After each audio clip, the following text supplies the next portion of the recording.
following announcement has been paid for. Smarks Audio.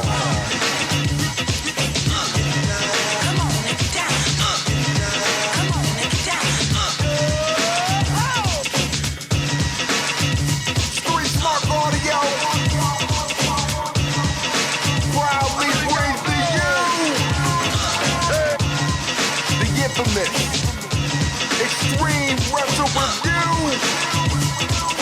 number 199. Fight the Power 1996.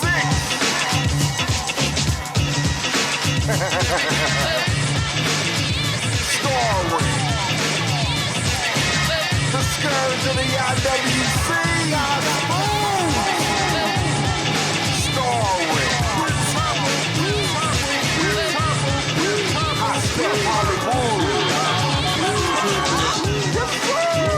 We are controlling transmission. If we wish to make it louder, we will bring up the volume. If we wish to make it softer, we will tune it to a whisper. Los Rudos in the house. The Extreme Retro Review for ECW, June 1st, 1996. This is Fight the Power. It's Extreme Retro Review number 199. Come on, somebody. One away from 200. I can't wait. And not to shit on Fight the Power, because it's awesome and all that. It's decent, but we'll get to that. But yes, I can't wait for 200 next week. Finally, I get my rematch, and I can make all that's wrong right once again. My partner in crime is speaking on next episode where we face off Scourge versus the Savior, Part 5, professional wrestling jargon. And I told him there's no way in hell that he can beat me. Because, quite simply put, the Scourge of the IWC always has a trick up his sleeve. Do I have to recount when I brought in Pennsylvania independent sports entertainer extraordinaire Mad Jack Slater? I thought he was a cool dude before that happened. Before y'all screwed me out of the trivia championship and shit in an elaborate scheme that was designed and conceptualized only to allow you to retain the doggone championship. You don't understand the depths I will go to retain this championship. Next week, there is no Mad Jack Slater. There is no outside shenanigans. It's just you and me. The bigger brain, let it win. And it's going to be mine. And I am going to finally unify the Street Smark Audio Triple Crown. And then I'll just be one step closer to achieve my ultimate goal.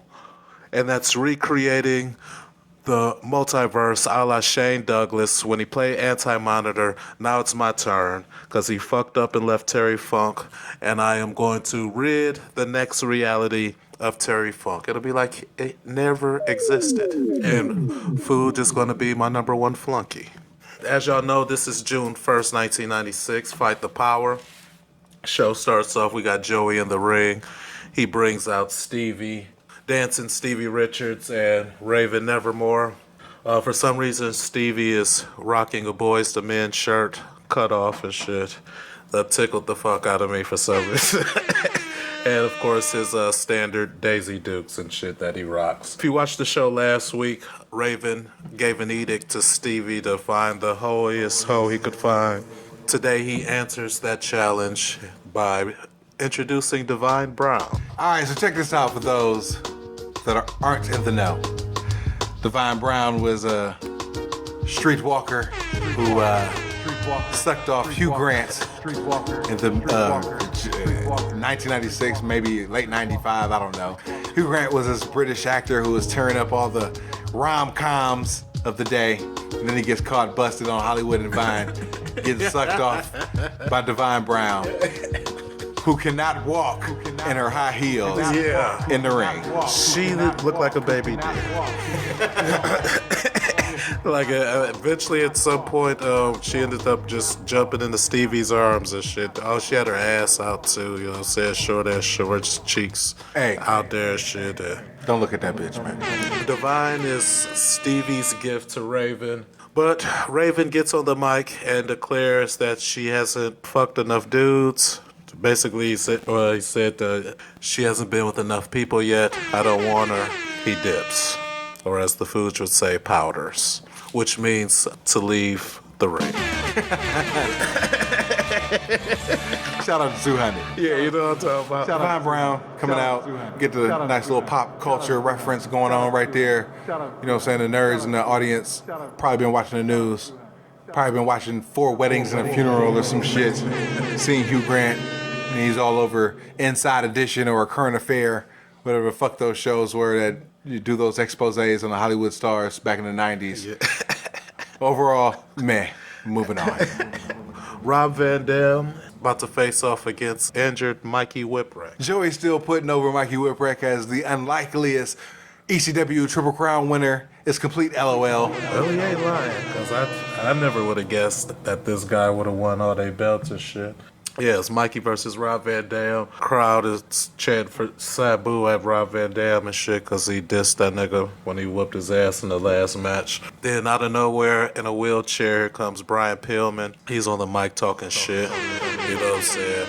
I guess Mikey looks like he has a problem with Pillman being out there, so Pillman's like, what's up, Mikey? You don't like me being out here? Mikey came out the ring and shit, and Pillman's like, you ain't gonna hit a person in a wheelchair, would you? You know what I'm saying? And Mikey slapped his ass. And then, after that, Pillman took the crutch and whooped his ass, and Rob Van Dam jumped in it, and with the chair beat the fuck out of Mikey and shit. Terrible Van Daminator and a backflip splash for the win. I gave it a 1.5. It was awful. So, next, Joey interviews Pillman and shit. Pillman says RVD is the savior of ECW and Sabu sucks, and they bounce. Your thoughts of the post-match? Terrible use of Brian Pillman on his return. I mean, I know he's had a car accident and his ankle's fucked up or whatever, but this is what you're getting? This is it? And then he goes to WWF anyway? What the fuck? You fucking dweebs have no idea how awful this fucking run was. It was awful. Shit. So yeah, the FBI come out composed of the Italian Stallion, JT Smith, and Lil Guido. These niggas take their sweet ass time to get to the ring. Yeah. These niggas are singing Fly Me to the Moon like 3 times. It got stuck in my fucking head. I started listening to it this morning and shit. Fly me to the moon. And yeah, this is our show, ladies and gentlemen. Our fucking show. So they wasted on that, doing that and shit. So they're facing off against the Dudleys. So they come out.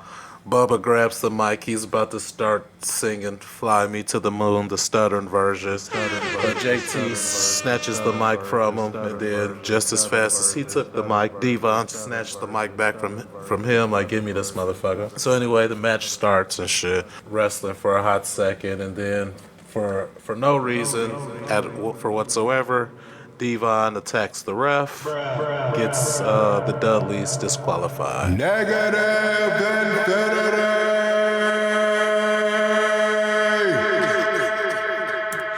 Yeah, at this point, it's just looking like he had no legit like the ref didn't accidentally hit him. None. He didn't count too slow on a 2 count. No, he just hit that nigga. Yeah. Just hit that nigga. Just fucking Devon destroys every single member of the Dudley family with a chair shot to the head. Completely awful. So next we have Taz pleading yet another stop on his world-beating tour and shit, because he's in another shoot match, this time against Jason Helton, who's a Muay Thai boxer. Who the fuck is this geek? This nigga look like a lame ass Sagat. Yeah. So, you know what I'm saying, they're trying to have a for real play fight and shit. Extended squizage. Taz ends up winning with the Taz mission, also known as the Kata Hajime. on somebody. I completely laughed when Joey said that Jason Helton had 2 or 3 inches of height over Taz. Like he was towering over Taz. I was like, fuck, 2 or 3 inches my ass. 2 or 3 feet. 2 or 3 feet. Helton got a couple of shots in. 2 or 3 feet. You know what I'm saying? But he got dumped on his head. Taz mission for the win. I gave it 3 stars. The post-match shit was funny as fuck. So, Taz, he gets on the mic. He just wants one man to accept his challenge and shit, you know what I'm saying? Of course, everybody thinks it's Sabu and shit. Joey gets in the ring and says his challenge has been accepted. Oh, no, check this out, though. Joey's doing play-by-play, right? Right. Then he's over there and Taz in the ring. He's dumped niggas on his head. He's, choked him out and everything like that. Then he says, wait, I got to go down to the ring to have an interview with Taz. It's hilarious because Joey's in complete post-production. Right. That just makes it even more funnier and shit. I thought he was really going from the Eagles' nest to... That would take fucking forever. Yeah. So the motherfucker gets in the ring. He says, your challenge has been accepted. Taz is throwing his finger in the air like, yeah, get him out here.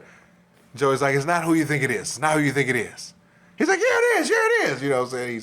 He's on the fucking second turnbuckle and shit, and he's got his finger in the air and shit. And Joey's like, no, it's not Sabu.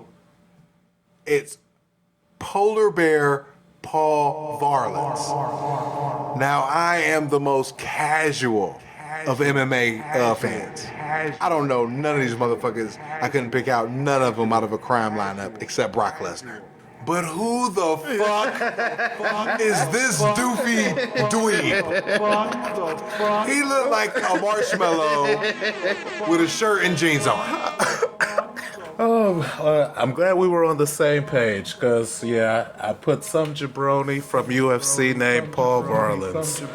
Taz is talking shit to him. He's trying to get in the ring, but out of nowhere, the goofs starts to straighten this dude. Not only is he a doofy dweeb, he's out there with the fuckwad trying to get him over. Oh, yeah, I forgot that part. Yeah, right there with your boy and shit. You know what I'm saying? Out of all people trying to get the doofy dweeb over, you got the fuckwad. It was never gonna work. This motherfucker, he tried to get it. He break free from all these people like 3 different times. So it starts off from at his seat.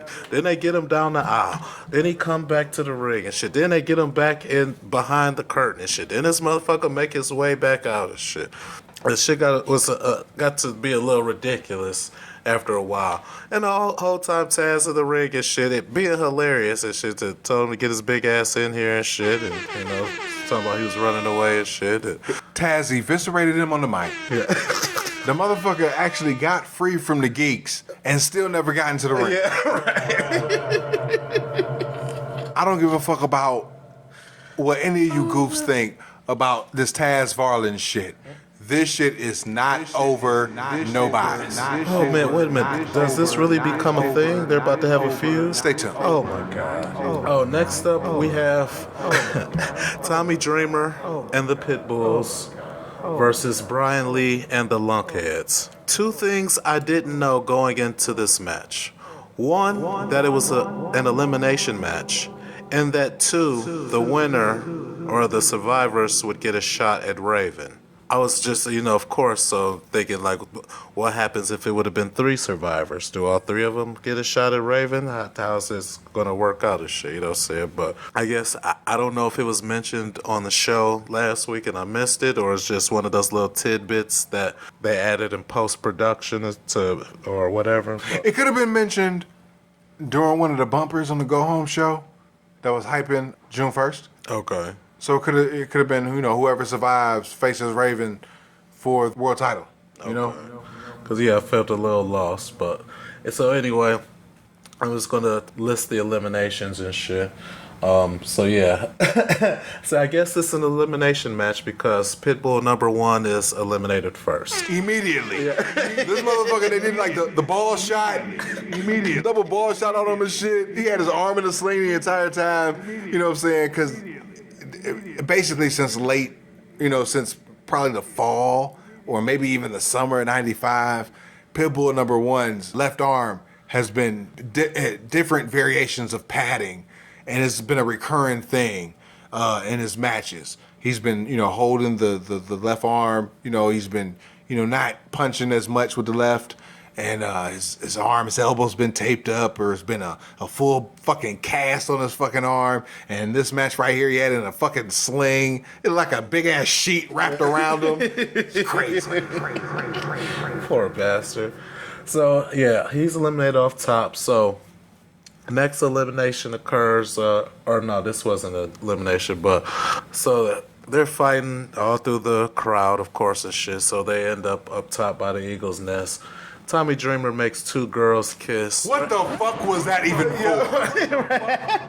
What the fuck? Now this nigga is like super pimp nigga. You know what I'm saying? This nigga over here, he got the two lesbos coming to him on ringside and shit.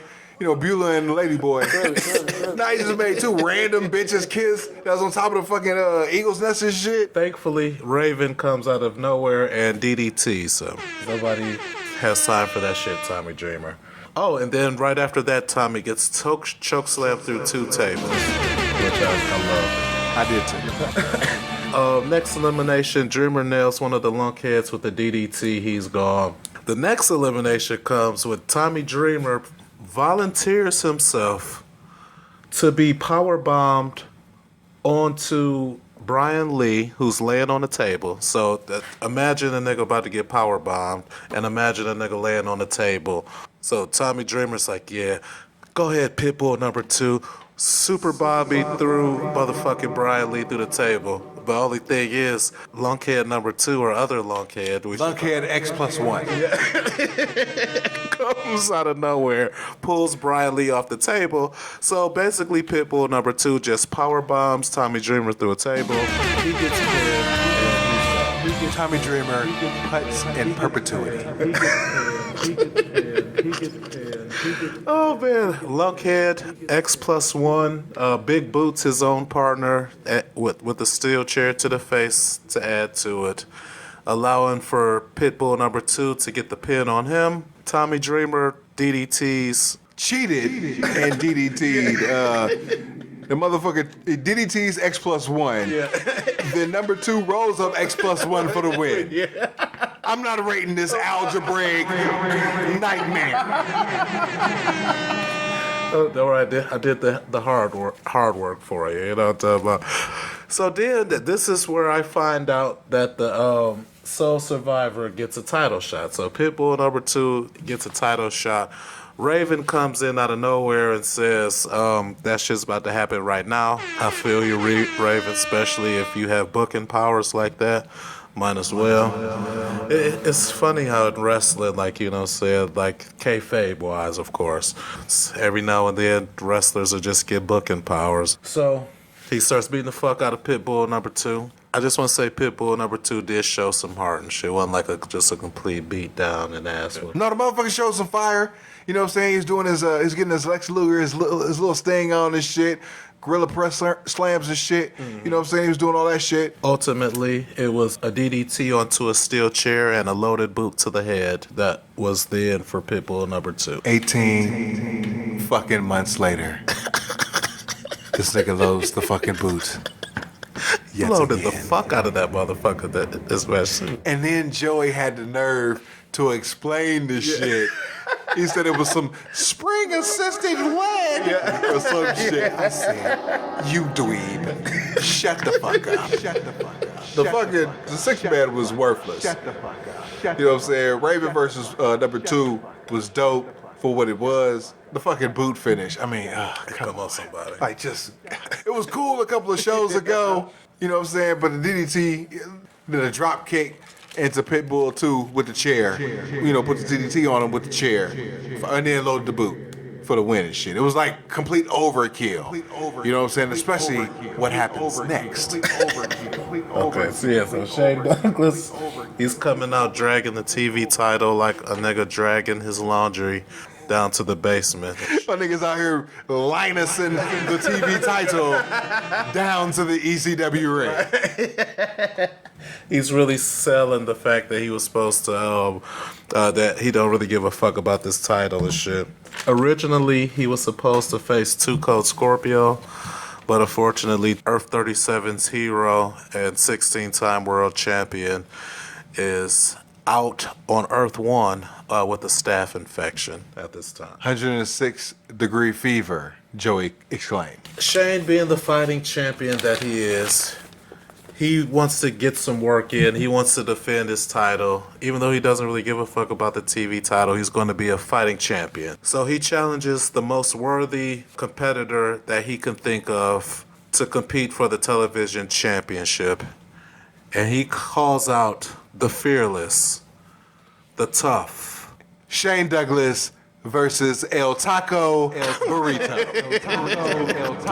El Taco Burrito gets into the ring with his boyfriend's t-shirt on. He has enough time to look at the referee, and then he gets belly to bellied into, oh shit, what's the word I wanted to use? Obliterate? Well, no, it's something that means non-existence. Oh, irrelevance. He gets belly to belly back into irrelevance. But that is not enough for Shane, because clearly El Puerto Rico must have been having an off night or something, because that match was just way too fast and shit. Out comes Devious Don E. Allen. My boy. The devious one. Not faring much better than El Puerto Rico. Gets belly to bellied one more time, back into irrelevance, right next to his buddy El Puerto Rico.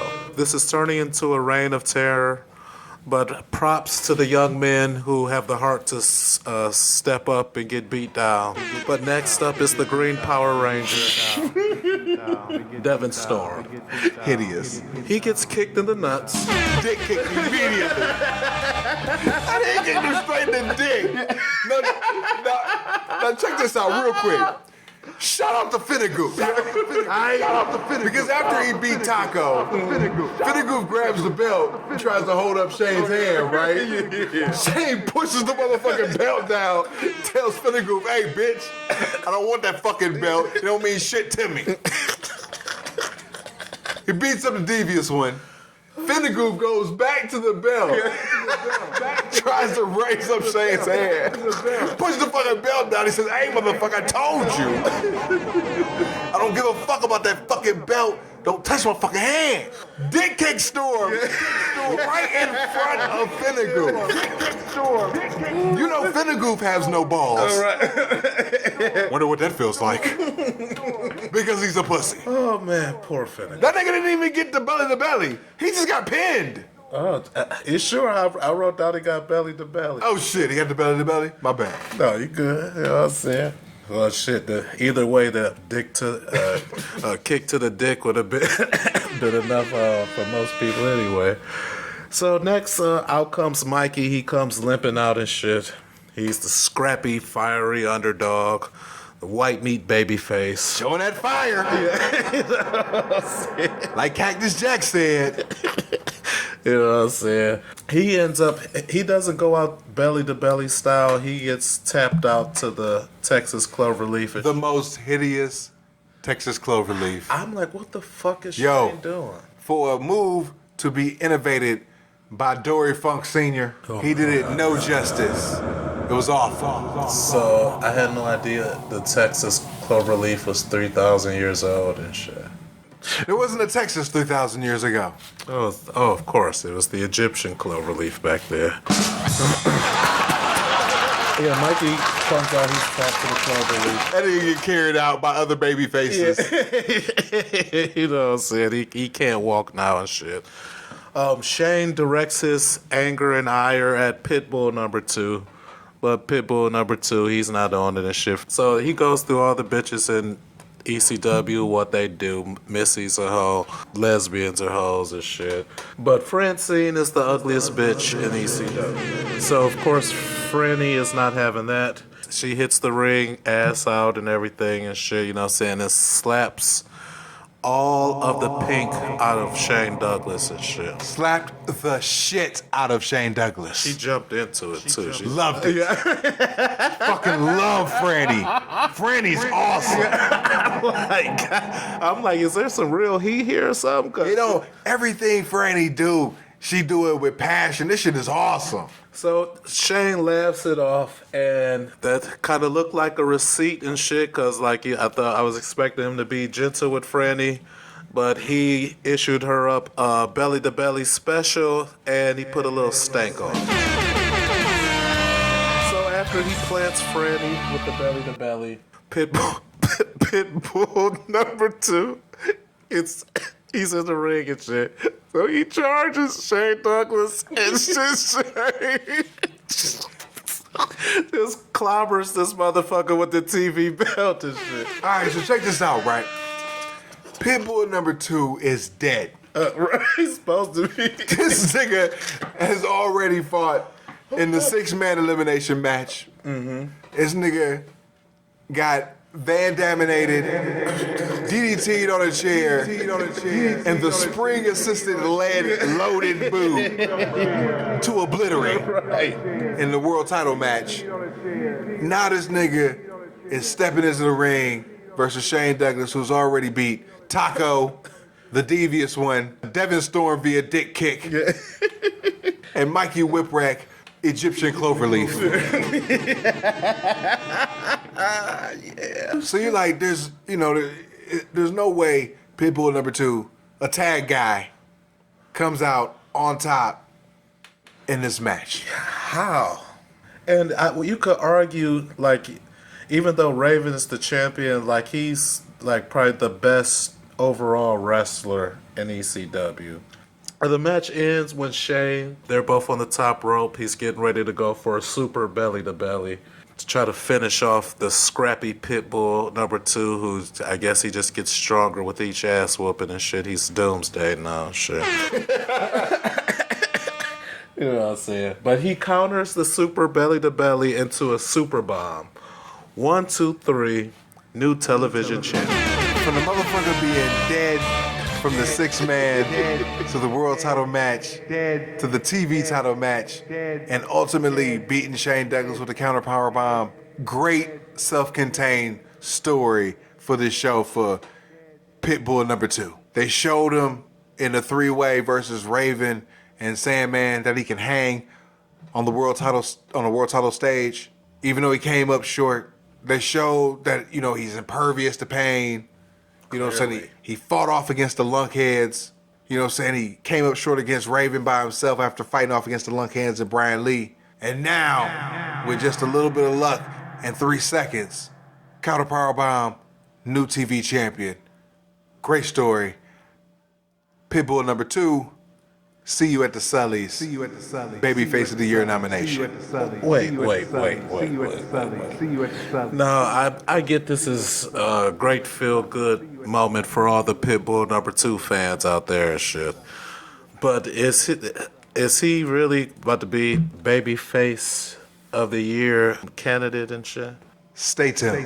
Is he going to change his name at least? Because it's going to sound stupid. Like, he's the number 2 of his tag team and shit, but he's the man now and shit. Spoiler alert, no. But as this Pitbull saga plays out, this is the next great shift and great chapter in the Pitbull saga in ECW.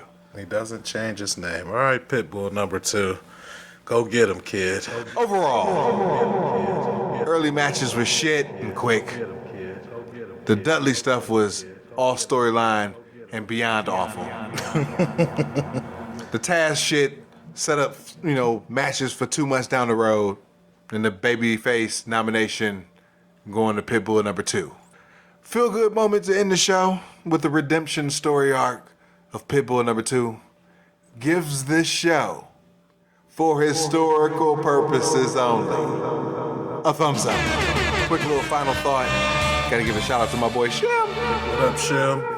Where the hoes at? My bad. I'm sorry. My bad. I can't wait for 200. I'm gonna beat your motherfucking ass. I'm gonna unify the Street Smart Audio Triple Crown. This is my life's destiny. I'm the good guy Thanos in this story and shit. And I look forward to making you my flunky. In a few days, June 4th, 1996 show will be recounted by Los Rudos. But before then, watch me beat up on this jabroni and some trivia. Until then, life is a work. Make sure you get paid for it. We out. Peace. Peace.